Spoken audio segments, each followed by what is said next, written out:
Welcome to the Seahawks360 podcast, a sports ethos production, where we look at the Seahawks from every angle, every week. I'm your host, Candace Higgins, and as always, it's a pleasure and a privilege to talk Hawks with you.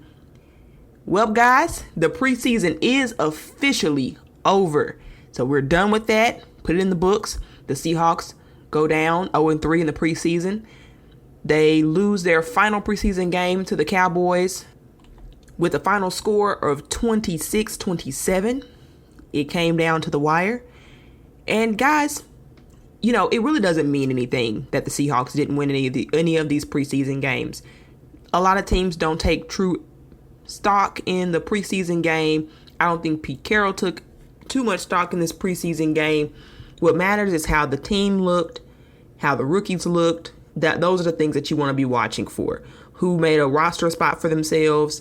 Those are the only things that matter. So I would not take away anything from the preseason and assume that that's how the team will look in the regular season, because I saw a marked difference. If you guys watched that game in that first drive, you might have saw Geno Smith throw to Tyler Lockett a few times. The offense, I think, was functioning very well and looked much better in comparison to when other receivers were dropping passes. That was another continued issue.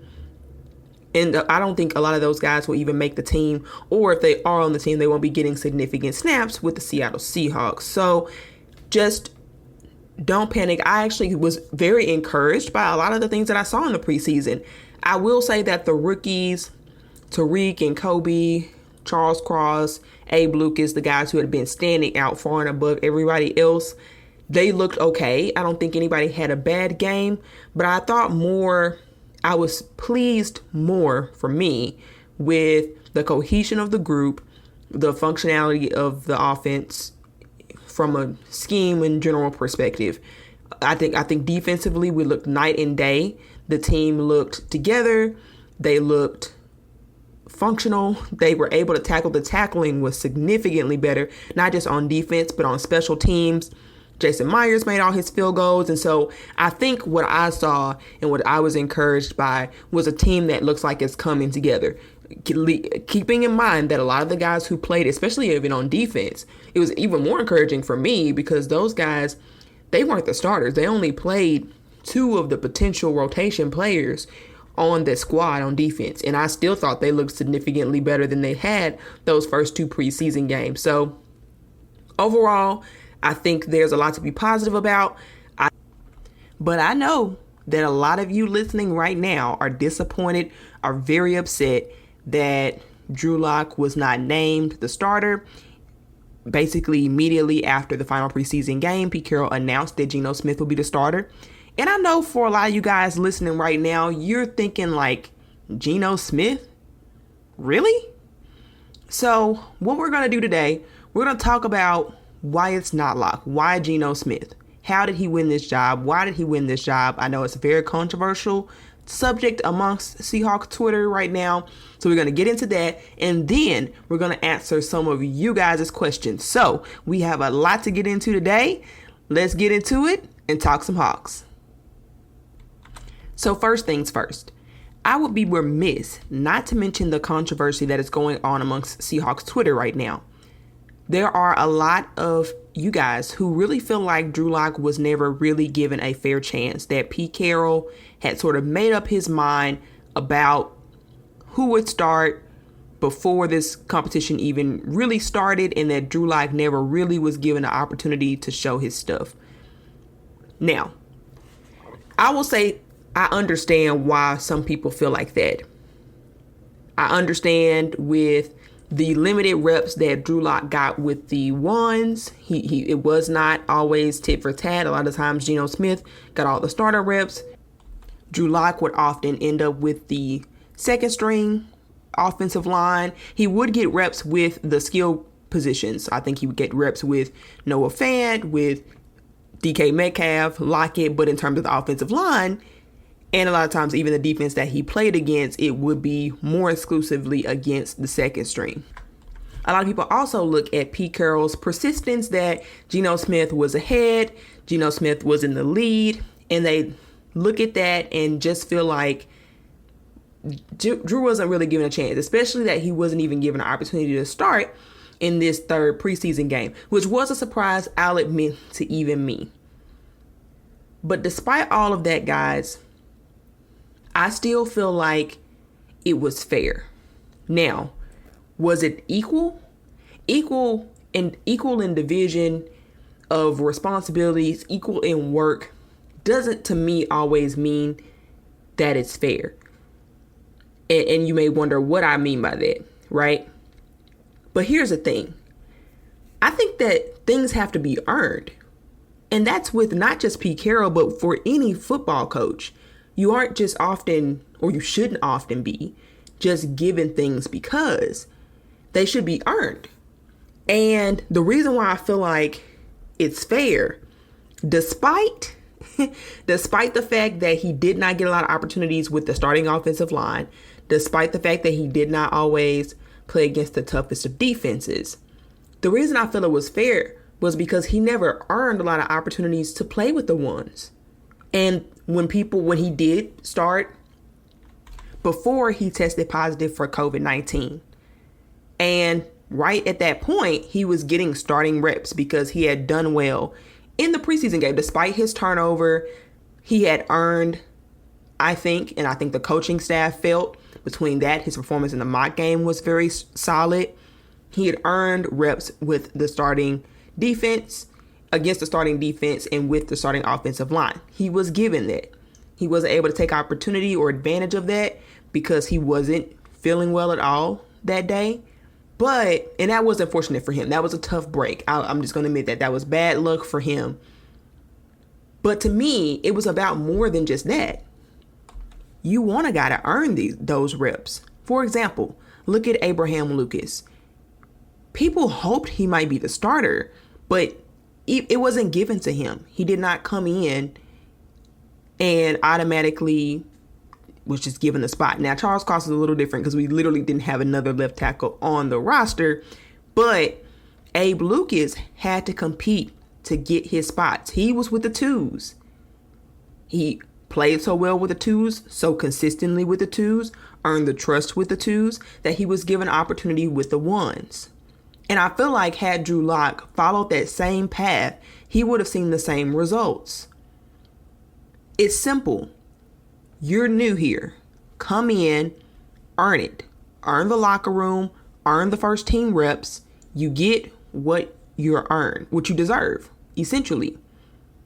Abe Lucas, too much of our excitement, he was able to step up. He was able to beat Jake Curhan. And now I am sure, I was not sure that he would be able to beat out the incumbent, but it seems like he's won that right tackle starting job, which is really exciting for the future of the Seattle Seahawks.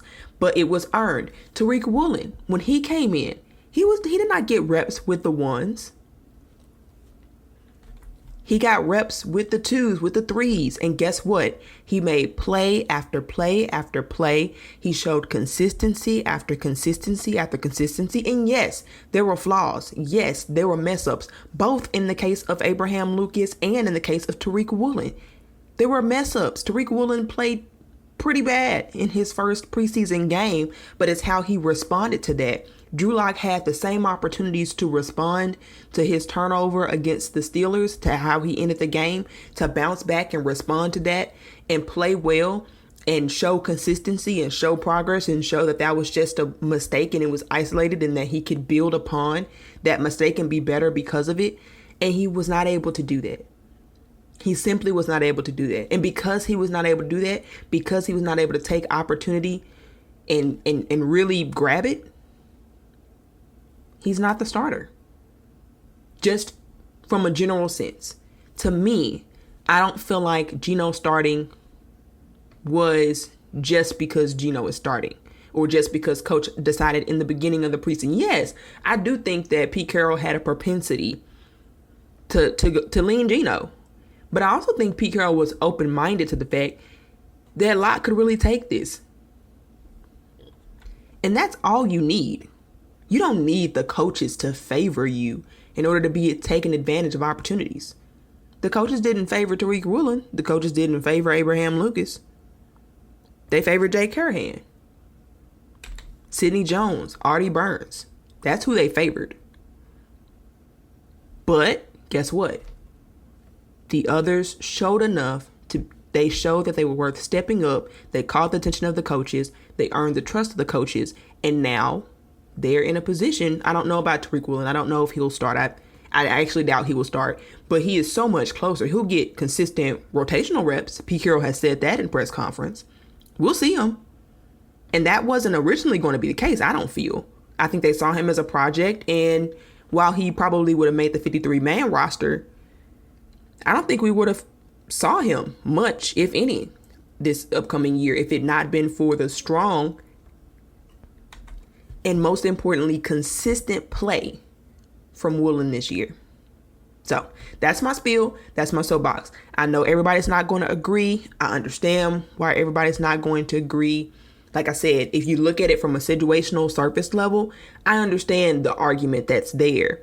But you have to look beyond that, and you have to look at other examples of just because Drew Lock wasn't able to make the best of his situation doesn't mean that the opportunities wasn't there, and doesn't mean that it wasn't ultimately fair. Ha, look at me. Bars. Okay, I know that's corny. So moving on. Now that we've talked about how the decision was made and the process by which it was made, I do want to talk about a little bit of why wasn't it Drew Lock? Outside of him not taking advantage of his opportunities that he was given, outside of him not stepping up in moments when it would have been a big deal for him to step up, just from a pure football perspective, what made the decision to go with Geno ultimately, in my opinion, the best one? The number one thing, and I'm sure you've heard this before, is turnovers. Pete Caroll cannot stand turnovers. And you know what? People get frustrated with Pete Caroll about that. They feel like it's overemphasized. They feel like it's too strong of a point that's made, that it's not that important, that it's not that significant. But it actually is. It's not just Pete Caroll. He's not crazy. That's not one of these situations where Pete's just outdated and turnovers really don't matter that much. That's not the case. Turnovers genuinely affect outcome of games heavily. Research shows, in general, but a study, or even more recent study, was done on this just in 2020. Teams that won the turnover margin by 2 or more won 83.9% of the time. Winning the turnover margin alone led to the victory. To counter that, the teams that were at the bottom 10 teams in turnover margin for that year, none of them had a winning record. And I know you might say, well, Candace, this team is rebuilding. Why do we need to even be caring about how many games we win? Wouldn't ultimately it just lead to better draft position anyway? And yes, technically you're right. If we lose more games because we own the first round pick, or the team owns the first round pick this year, yeah, sure, it would lead to a better draft position. But here's a few things to consider if that's your logic about this whole situation. That's how you view it. Coaches and players do not care about draft picks. Players even less so, because it tends to mean if the team gets a higher draft pick, it might mean their job. So players really don't care about that, and you don't want an unhappy locker room because the team is losing. 2, the coaches don't care about that. And I'm not sure the fans should be overly concerned about that. I'm really not. I'm not advocating to say that the team should go on to win the playoffs, because I don't think they should. I'm not saying that that's the best case scenario for the Seahawks. I don't think that would be it. But I do think that the best case scenario for the Seattle Seahawks is to win 6 or 7 games, at least. You win less than 6 or 7 games, here's what that means.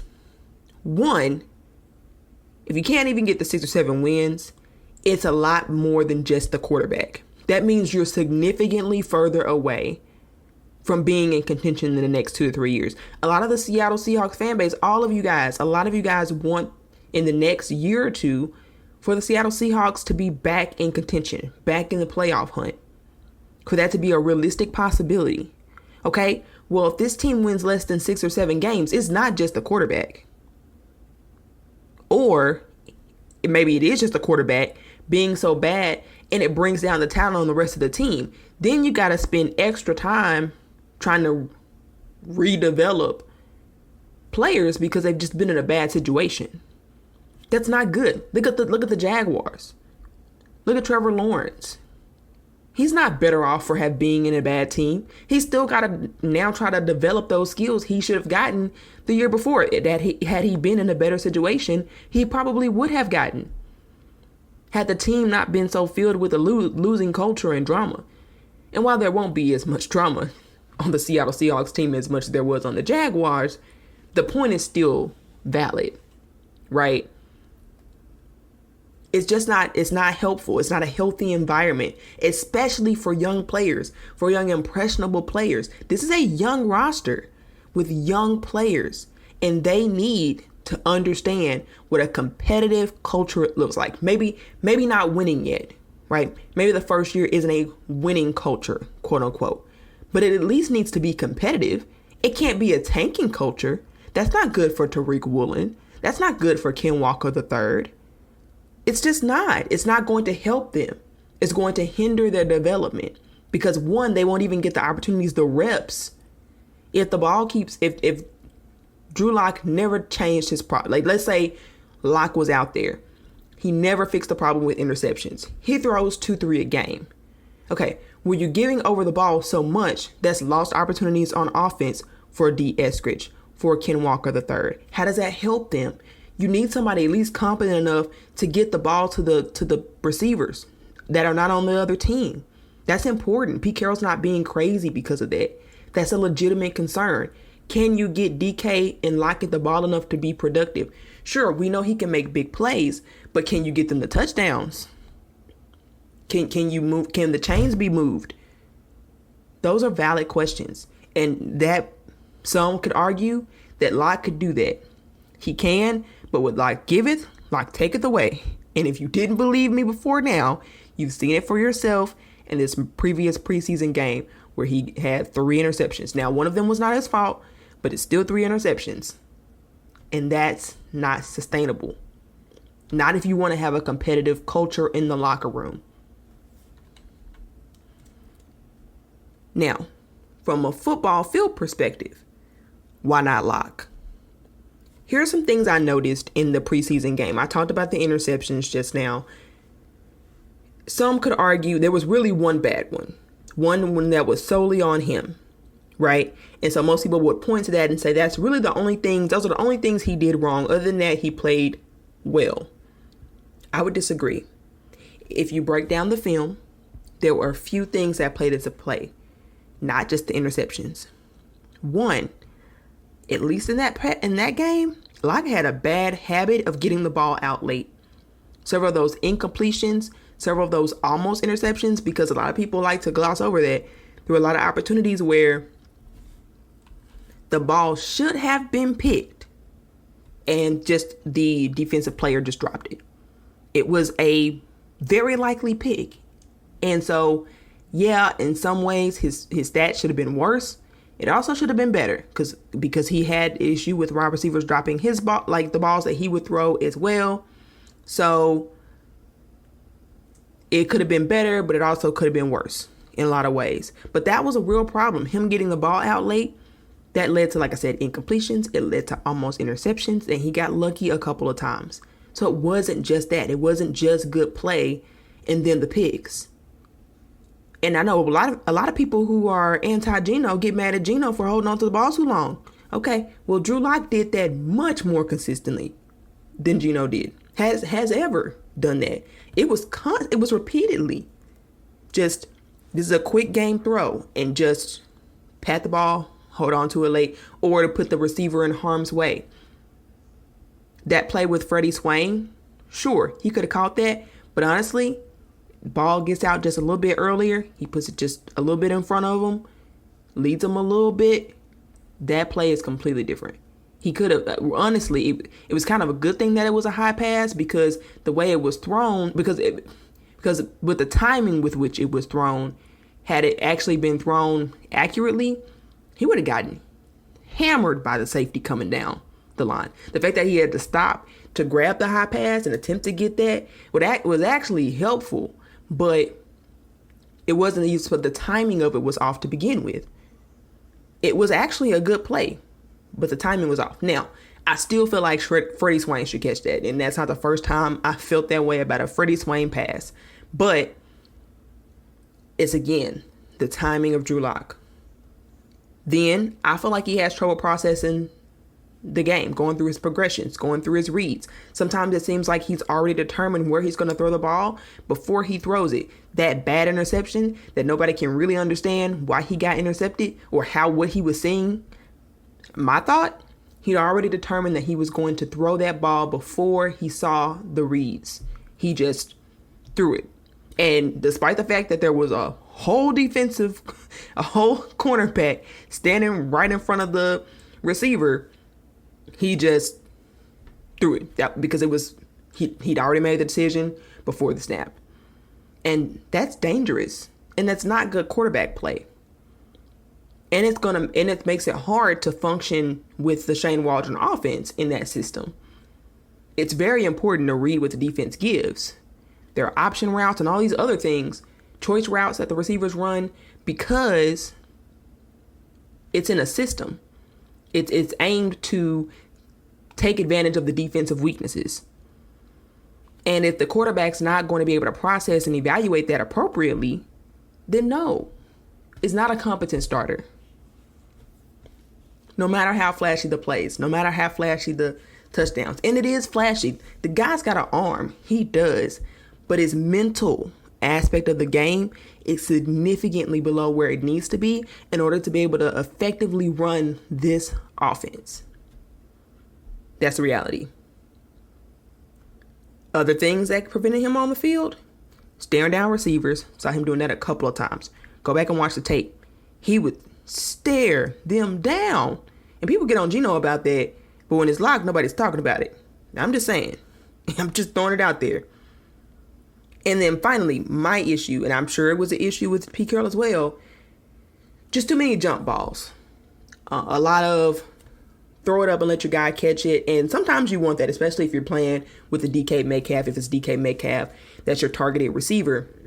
But even on the touchdown throws, or touchdown attempts, catch up and throw it up jump ball types with D. Eskridge, who's really small. Really? Throw it up and catch it with penny hard jump balls with those guys? I mean, I think those were catchable balls. I'm not saying that they weren't catchable balls. But I am saying take what the defense gives you. You don't always have to give the jump ball when a guy's got like two defenders hanging over and throwing it up. So, and I saw that just a little bit too often. Not consistently, but, there were those risky throws that they were risky. Jump balls. And that's not good consistently. Especially if you're not considering the type of receiver you're giving the jump ball to. If it's DK, do it all day. If it's not DK, I wouldn't even do that much with Tyler Lockett. Yeah, sure, Tyler Lockett's got great hands, so you can give that a go.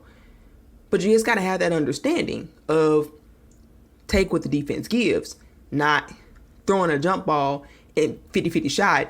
Defense may get it, receiver may get it. Too risky, not efficient enough. Those are the football reasons why Locke played himself out of a starting spot last night. And I can say that's unfortunate because we'll never know how big of a factor COVID played into his performance. To me, it did seem like he flung it around a little bit more. He seemed to have a never may care sort of attitude. Hey, this is my last hurrah potentially. Let me just go for it. Where before, there was reports about him seeming more controlled, seeming more, just making better decisions, not having as many of those risky throws that he had in the preseason game. I mean, sometimes he was just chucking it up, and that's not going to be okay. And I know we say that's because that Pete is a defensive-minded coach, and that I'm sure that's part of it. But no coach really wants that. Let's be honest. No coach wants that, or it's their job. So Pete's got a right to feel that way, and I don't think it's just because he's an old coach or because he's a defensive coach. There are valid reasons. And I think any coach with, who really wants to win, who's really interested in winning. Between the two is probably going to make the same choice. Now that we've broken down all of that, it was a lot to get into. Let's move on to your questions. You guys sent me questions today. I asked you what your opinions were, what you had questions or concerns about. And so up next, we answer your questions right now. Now, here we go. It's time to answer you guys' questions, and we absolutely got some great ones for you today. I want to give a special shout out to David Williams. You can give him a follow at NBADWheel21, at NBADWheel21. He had some fire questions that he came in with today, so we're going to get into some of those great questions. Let's get started. Question number 1. David asked, how long of a leash does Pete give Geno? Will team record be the deciding factor when/if he's made a switch, or will it be based off of Geno's play? For example, if they are, say, 1-4 after the first 5 games, but Geno is playing well, does Pete stay the course? This is a great question because it's one of the things that I think everybody's wondering. I still feel personally that Drew Lock is going to get an opportunity to start some games this year. I think either way, we were always going to see both quarterbacks, because while Geno has more game manager ability, I do think that has a ceiling on it, a pretty low ceiling on how far they can get you in the NFL. And I can see Pete wanting to just try something different, a fresh approach, give Drew some more time, see what he's got. Because even when Pete Caroll announced that Geno's a starter, it was not with the confidence. The wording sort of indicated that it might not be forever, that essentially there may be opportunity for Drew to come back in. I think the door is still open for Drew Lock. He's got to be better in practice. He's got to really hone in on some of those mistakes he was making. But it's possible that Geno gives up this spot. So if it happens, is a switch made? In my opinion, Pete's not going to make a switch at least for the first 6 to 7 weeks. I think it could be up to 12. I don't think Geno's going to play more than 12 games. I'll be honest. I'd be very surprised if Geno played more than 12 games. I'm not seeing it. Lock's going to get at least 5. But here's the thing about Pete. Pete is a little stubborn. We'll just be honest. To me, I think it's more likely especially if Geno's playing well, and let's say the team is 1-4, then the coach is going to look to fix other things. He's going to look to make adjustments on defense. He's going to look to make adjustments on special teams. He's going to look to get on his wide receivers or encourage Waldron to change some of the schematic things. If you go back and think about it, there's a precedent for that. For example, for the past 2 years, the Seahawks defense has been immensely slow. Like, when I say slow, I mean bad, like historically bad in terms of how many passing yards they were giving up each game. It was atrocious, to be honest. And despite questions, concerns from media coming from outside sources questioning him about the methods that he was doing, basically a lot of people were panicking, including myself, were panicking about how bad the defense was, especially given the talent that was on the roster. It just wasn't making sense. And it was a slow process, but Pete just kept saying, we're making adjustments, be patient. We're working on it. We're working out through things. They did. They went back, they reevaluated things. They made adjustments, and every year it would get better in the second half. I think because of that, because Pete's lived through that, he's not going to be somebody to just switch up quickly. He wants to make some minor adjustments before he just makes a huge overhaul change. See what he can tweak, see what he can adapt, and if that doesn't work, then he'll make a quarterback change. I think he'll apply the same mindset that he did to the historically bad defenses the past 2 years. Give it time, see if things develop, see if things get better, and then if they don't, make a drastic change, which for the team ultimately ended up being switching to more 3-4 principles, basically the foundation of what led to the scheme change that they have officially implementing this year. But it wasn't a huge haul overnight. They slowly but surely started to implement more principles, make more tweaks, and then they sort of embraced this new thought process, mindset, and philosophy when it came to the defensive scheme. But I will say this. If Geno's playing bad, and for Pete Caroll, that means turning over the ball. If Geno's playing bad, I can see Pete Caroll making a change earlier.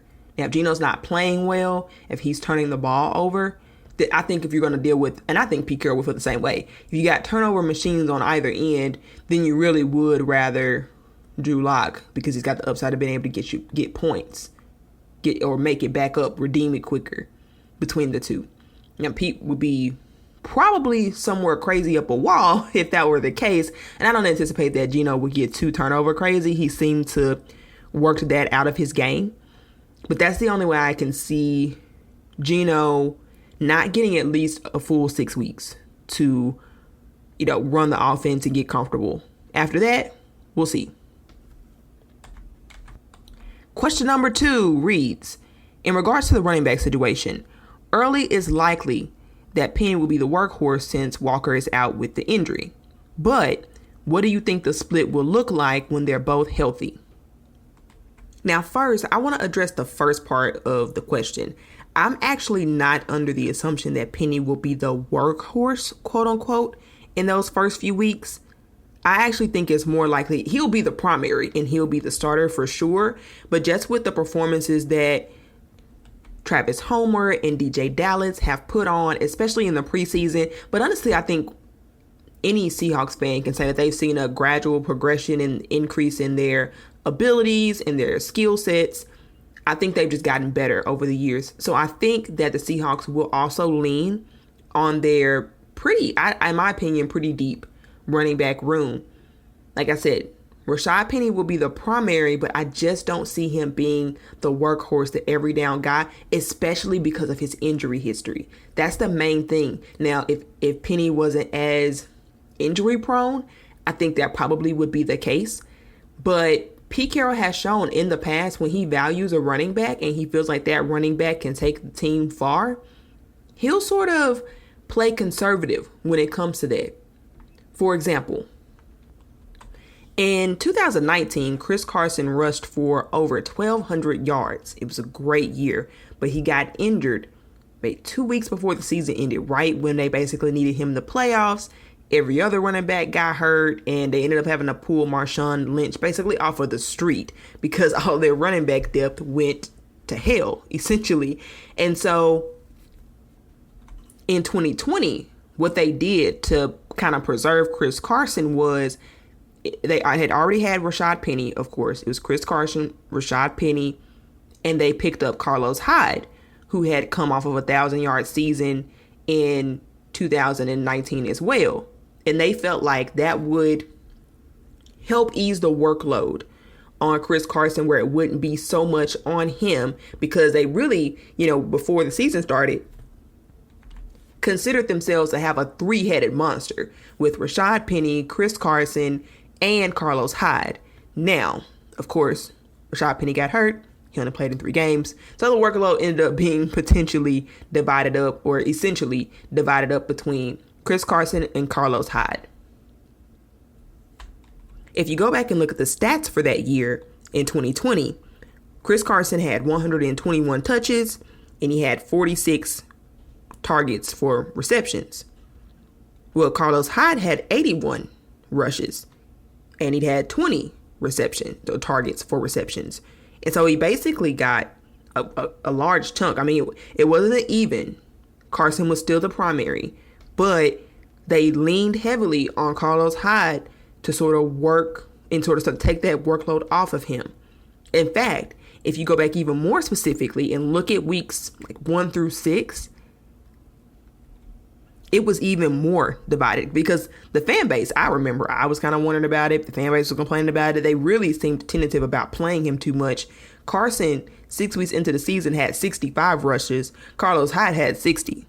I mean, that's how even it was, because they just wanted to make sure that Chris Carson basically got through the year relatively healthy so that he can contribute in the playoffs. Now, this is obviously a different situation. The playoffs isn't the goal here, but I do think a full year, relatively speaking, of Rashad Penny is important to Pete Caroll, and they've pretty much had bubble wrap on him all offseason because he's had a couple of injury issues even in the offseason. And so with that in mind, I don't think Pete's going to be comfortable essentially running his only true healthy star running back into the ground, especially given they have enough running back depth not to have to do that. So to start, I think it'll be a three-headed monster approach. I think you can expect, I'm just going to project here. The first 6 weeks, I'm going to project 140 rushes because it was 125 rushes when it was Carlos Hyde and Chris Carson in 2020. That was with Russell Wilson. They're going to run the ball more because their quarterback situation is different. So I'm going to say 140 rushes through week 6. Okay, if that's hypothetically the number of rushes that the Seahawks have, my guess is Penny rushes for maybe 70, 80. I say between 70 to 85 of those, somewhere in that range, assuming health, right? So this is under the assumption that he's healthy. I think he'll get over half of the workload. So maybe 80. I'll just stick with a number. We'll say 80. All right. That'll leave about 60 touches that I think will be divided up equally between Dallas and Homer. So I can see Dallas getting about 30, Homer getting around 30. And they're pretty good when they're being intentional about managing a running back's workload and making it out to be pretty even. That was something it seemed a little seamless. It seems a little like it would be chaotic. But in 2020, it actually was pretty seamless in terms of, just based on different situations, matchups. Maybe one would do a first down and a second down. Another would do the third. And then they switch. One would come in at the third down. The other would do the first and the second. And so it worked, like I said, pretty seamlessly. But that's what I would imagine it would be before Walker comes back. Now, my guess is that when Walker comes back, he's essentially going to get those 60 or at least like 55 or 50 of those remaining, we'll just say, touches. And I'm just using that 140 example. So then Penny would still get around 80 and, Ken Walker would get, like I said, maybe like 50 of those. And they may leave like the remaining 10 for a Travis Homer third down. Because Travis Homer, I think, was used more last year, especially given that he's a better third down back than DJ Dallas. I think those few reps would just go to Homer. We probably don't see a lot of Dallas. It wouldn't be the first time that's happened. Heck, if Dallas got 30, I think that's more than he's ever had in a year. When I looked at Travis Homer's, his max touches was 25. His max rushes was 25 in a whole year. So if he had 30 before week 6, 7, I think that'd still be fine. They'd be okay with that. Now, I don't think things will fall that easily. More than likely, somebody's going to get hurt. Knowing how the Seattle Seahawks work, somebody's going to get hurt, and it'll probably be more balanced than that. But assuming the health of everyone, that's how I think that will work, both before and after Ken Walker. So Ken Walker will get some run. Don't get me wrong. And I can actually see a world where they even decrease Penny's workload to accommodate some more for Walker if they ran Penny sort of high in that regard. I still think you'll see about 10 or, you'll still see a sparing snaps for Homer, but I could even see when it comes back, them leaning on Walker more, just a little bit, because they'd want to kind of catch him up, make sure he gets the reps, get him comfortable, because I think they think really highly about Walker, and I think they really want to see him develop. So even if Penny is still healthy at that point, like I said, I could just see a world where they take those away. Some of them, not all. Penny would still be the clear starter, but maybe Penny only gets like 70 of those reps instead of 80. And they give an extra 10 to Ken Walker, and then, like I said, the remaining. So there's a lot of different ways it can go, but Pete Carroll's I think there's only been 1 year in recent history when I can recall there was a true workhorse year. We truly had a workhorse, and that was Chris Carson when he had the 1,200 yards in 2019. But then, like I said, at the end of the season, he was done. And so I think Pete remembers that. And ever since then, he seemed to like sort of a stable at running back. Generally, Seahawks fans can expect to see some of everybody, depending on games and situations. And I think it'll stay like that. Question number 3. Receiver production. What kind of numbers do you think we will see from DK and, more importantly, Lockett? I only emphasize Lockett here because I believe fully that DK will eat regardless of who is throwing him the ball. And I would agree, David, that DK will be fine. I don't think that Geno, whoever it is, DK will be fine. He was fine when it was Geno last year. In that short span of time, DK had 4 touchdowns, 251 yards, so they'll be good. Now, I was very concerned about Lockett, the Lockett connection, because it just didn't seem to be apparent. Lockett's production seemed to suffer significantly when Geno came in, but it seems like they built a rapport over the offseason, so I feel a little bit better about it than I did going into the offseason. And in the 2 games, in the 2 reps, or the 2, receptions from Tyler Lockett in the preseason game with him and Geno, they did look like they had built a lot stronger of a rapport. Lockett had 2 receptions, 35 yards, only 8 snaps. So I feel better about it. Now, my question is, I guess how the hierarchy will fall, because yes, the rapport was good looking between Lockett and Geno, but there was no other receivers making catches. So, I mean, will Geno still depend on Lockett in that way and look to him in that way when DK is on the field, when Noah Fant is on the field? Because people forget about Noah Fant, but, he's a factor in this too.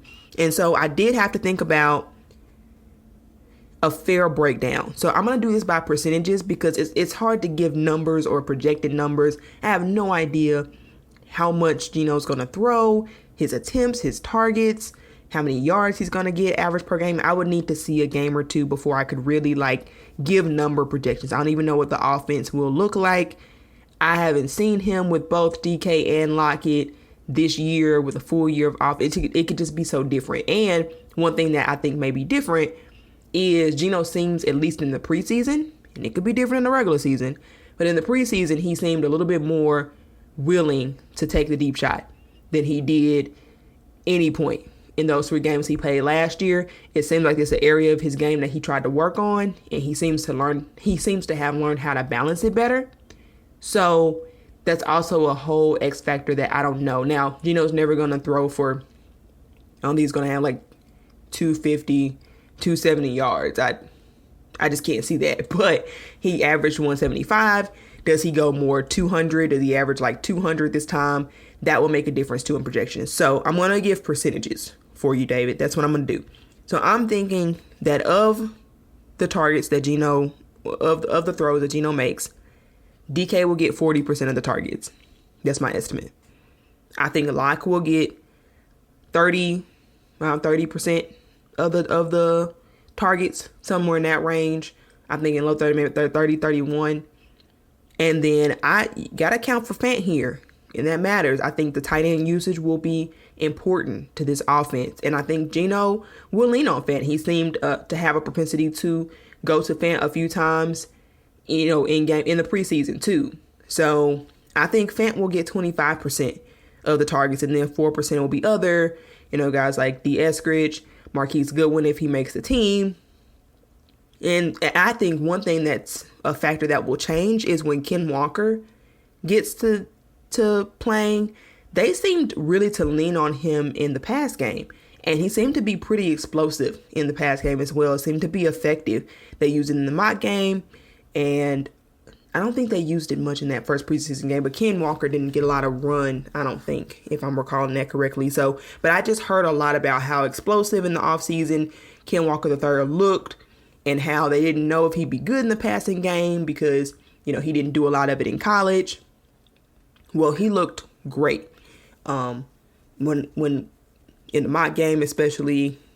And so I'm wondering, was that something that they just wanted to see in the offseason? Is that something that when he gets back, they'll implement more? If so, whose reps does that come from? My initial thought is that those reps would just they would be taken away from Noah Fant maybe, and not a DK or a Tyler. But who knows? But that's another factor to throw into it. And I do expect Ken Walker to be able to make some things shake if he gets those opportunities. So that's something I hope to see. But otherwise, that's on my breakdown of how the Geno's throws will go. I think Lockett will still be productive. I don't think he hits 1,000 yards. I think DK might hit 1,000 yards, like a little bit over. I think hopefully Lockett will be a little bit under in the 900 range, something like that. And then Fant might get 600 yards. We'll see, something like that. That's sort of my initial projections. But like I said, I really need to know how Geno looks in this offense, at least see a game of him to see if he's going to get better with throwing the ball down the field, if the preseason was just completely irrelevant, or that's a part of his game he's trying to be a little bit better at. Since taking over the job in 2010, Pete Caroll has never had a season below 9 wins. Am I taking the over or the under for this season? Now, my thinking is it's probably 7 on the dot. I kind of want to push here, but I know I'm not going to take the lame way out. The question was asked, so I'm going to take the over. My initial estimation when I first started this preseason was that the Seahawks could win 8 games. Now, some people might think that's ridiculous, and I will even admit it's a little optimistic. I think it's realistically that they win actually 7 games. But I'm going to go through the wins and talk about why I think that. So I think they can beat the 49ers at San Francisco in week 2. Trey Lance will still be very new. I think he'll have enough weaknesses to his game that the Seahawks might be able to beat them. And when the Seahawks had a 7-win team last year, they swept the 49ers. Now, I don't think they'll sweep them, but I think they'll split. And I think the best opportunity for the Seahawks to win a game is to win it in week 2 versus week 16, where he's got his legs under him, Trey Lance. And I think he'll be harder to beat later on in the season. So I got them winning week 2 against San Fran. I got them winning in week 3 against Atlanta because the Falcons are, people say the Seahawks roster is worse. Atlanta's roster is worse, period. Okay. I think they can win week 4 against the Lions. I don't think it will be an easy game because I think the Lions will be kind of tough. I think they'll be a frisky type of team this upcoming year, but I'm thinking that the Seahawks will be able to pull together teamwork, discipline, and pull out one against the Lions. Now, this is my swing game. Saints week 5. I am probably the only person in this earth that genuinely thinks that the Seahawks could beat the Saints at New Orleans. Now, I'm going to tell you my logic, and you might still think I'm crazy. That's okay, but I'm going to tell you my logic. The Seahawks played the Saints with Geno starting last year. It was a home game in Seattle. The wind was pretty gusty. They weren't a whole lot of throws. Neither team was playing well. It was a very defensive-oriented game. But Geno had the team in a place to win. The reason they didn't win that game was because Jason Myers didn't make 2 field goals. Geno was actually playing, I'm not going to say he's playing well. He looked pretty bad, but so did they. It just wasn't it was an ugly type of defensive game.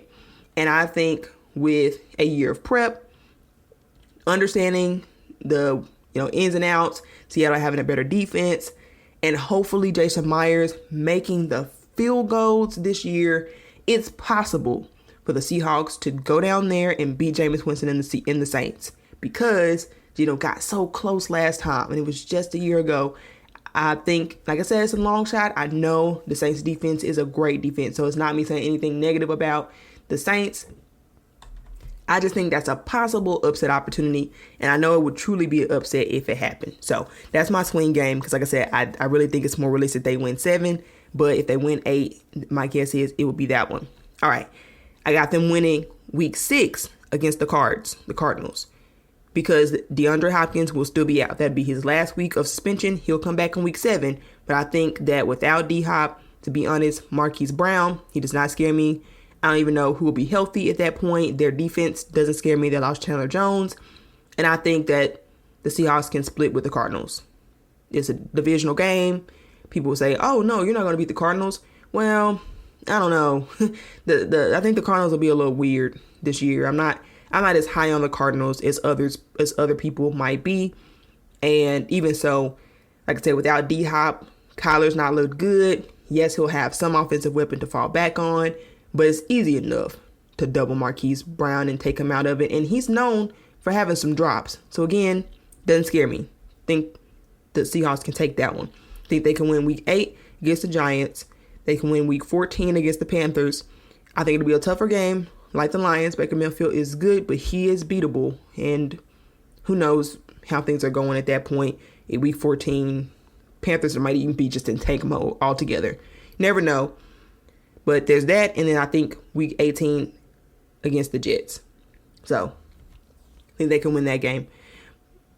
Week 17 against the Jets. My mistake. Week 17 against the Jets. So I'm going to take the over if I have to take one. But realistically, I think they win 7 games exactly. And if they did that, to me, that's a success for the Seahawks. That is a success for the team. You can win between 6 to 8 games. That means your roster is good enough. Just need a quarterback to help build. And sure, there'll be some holes to fill in, but that's a solid foundation for a team, especially one that's not looking to be in a long rebuild. It's more of a retool with around the young talent. And hopefully, if the Seahawks can do that, it'll be an exciting future once they draft that franchise quarterback, or hopefully they can draft the next franchise quarterback. Well, that's all the time we have for today. Thanks again to David Williams for sending in all those questions. Be sure to follow me on Twitter at CandaceH901. That's at CandaceH901. And be sure to give the show a like or follow. Follow us at Ethos Seahawks. Be sure to get all the latest updates, analytics, and polls. You'll find it there. Next episode, we'll talk about our 53-man roster cut now. So we'll get into all those details soon. Until then, that's it. I'm out. And as always, go Hawks.